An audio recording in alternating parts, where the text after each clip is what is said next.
प्रिय भाई हो तोरा के हम कैसे कह सकत तोरा के नहीं ना ई हम नहीं ना करत कि सामने भैया कहता नहीं तो पीछे तोरा के कुछ और मानिला ई नहीं ना कहत। देखा अब जेकरा संगे कार्यक्रम करे के बा उनकरा के तो कहबे करो नू हैं मान के पर पहले भाई कहत रही तब कार्यक्रम साथ में करे के बा रनिया रजाऊ। अब यहाँ के अगर चंदन यादव के भैया कहीं है तो बढ़िया लगी ना लगी तो कलाकार बड़े तो कहीं ना कहीं तो भाई सब निकलबे न करेला। अब हम न जानी कि हम इज्जत भाई की तरह करी।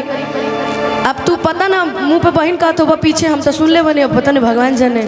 हम मुंह पे बहन मत बोला बोले के बाद तो पीठ पीछे भी बहन बोला। भाई बहन के लोग अलग ही रिश्ता बने ले। देखिए मुकेश भैया एगो गाना आपको सुना रहे हैं। सैड सॉन्ग ना गाए वाला रहे लेकिन कहले बा लोग एगो हो जाओ।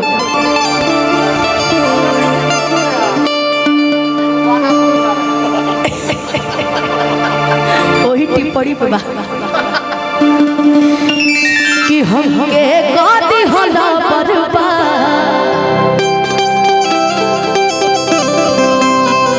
आ दोसरा पे करता कि तोहरा बस चाहिए नया नया कि हम के रुबा के तू आराम कर कि हम के रुबा के तू आराम कर चेहरा गोर तू ले काला काम करेला चेहरा गोर तू ले काला काम करेला महफिल में हमरा के बदनाम करला चेहरा गोर तू ले काला काम करेला चेहरा गोर तू ले काला काम करेला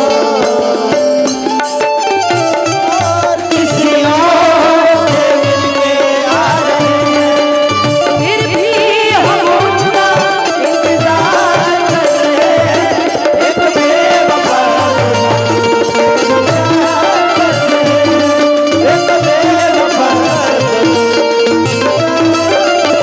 यही में एक और लाइन जोड़ सकता है राहुल भैया बस यही सोच कर काट लेंगे अपनी किस्मत में शायद नहीं थी आशिकी कोशिशें कर रहे हम यही आज से दूर हो जाए दिल तेरे ही पास से हर कसम तोड़ दी आज तुमने और वादे भी भुलाए आज तुमने हम तुमको बेवफा का इल्जाम नहीं देंगे हम कल से मोहब्बत का नाम नहीं लेंगे हम कल से मोहब्बत का नाम नहीं लेंगे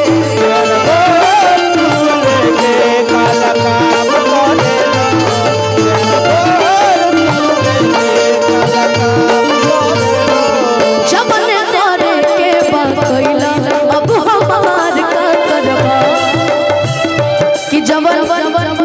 कि जबन करे के बकैला अब हमार का करबा।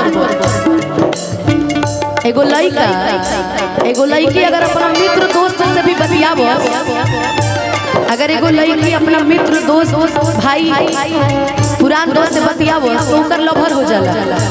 आ लड़का अगर कोनो लड़की से बतियाबो चिपक चुम्मा ले तो कलाकारी हो जाला। ऐसा होता है। मुकेश भैया भली भांति परिचित होंगे। आई केहू करते ना इस हमारे सोनी भैया करते हो ना कि जबन करे के बकैला हमार करबा हमारा का कोले तो हर गलत बा विचार तो प्यार का करबा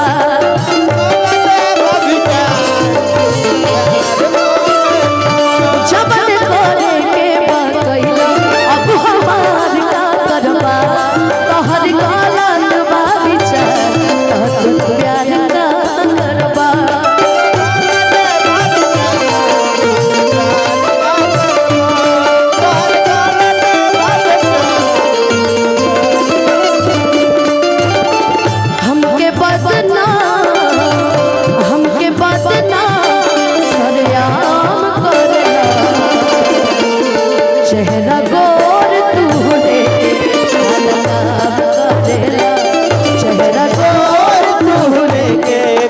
काम करेला जो प्रेम गली में आए नहीं, जो प्रेम गली में आए नहीं, प्रीतम का ठिकाना क्या जाने।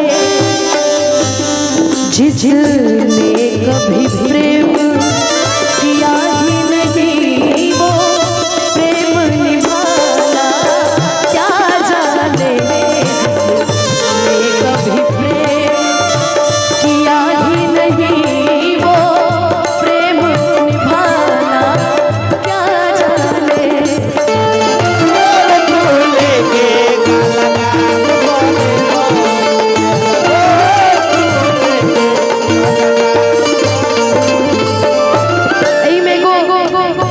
हिंदी के लय बड़ा सुंदर वो गीत है। भोजपुरी में हिंदी के कॉम्बिनेशन बड़ा सुंदर लगेला। सोचा सोचा राहुल भैया, उम्र भर सो न सकेंगे, किसी के हो न सकेंगे।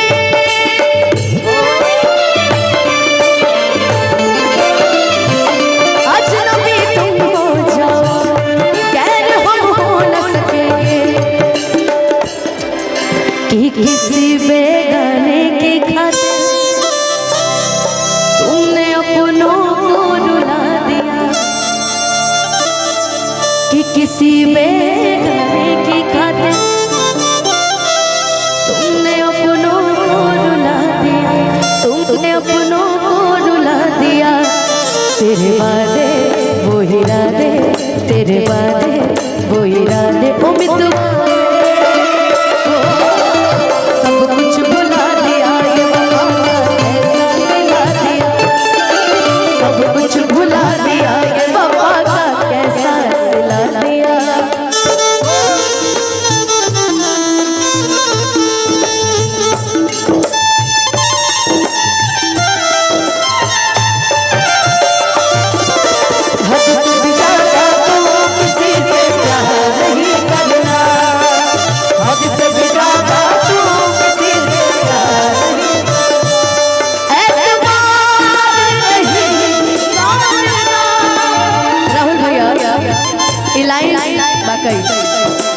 बड़ा सुंदर लाइन बताइए, मनीषा के देख के गाए थे।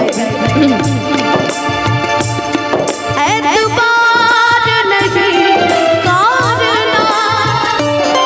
इंतजार नहीं करना, कि हद से भी ज्यादा तुम किसी से प्यार नहीं करना। कि हद से भी ज्यादा किसी से प्यार नहीं करना। हद से भी ज्यादा किसी से प्यार नहीं करना। चेहरा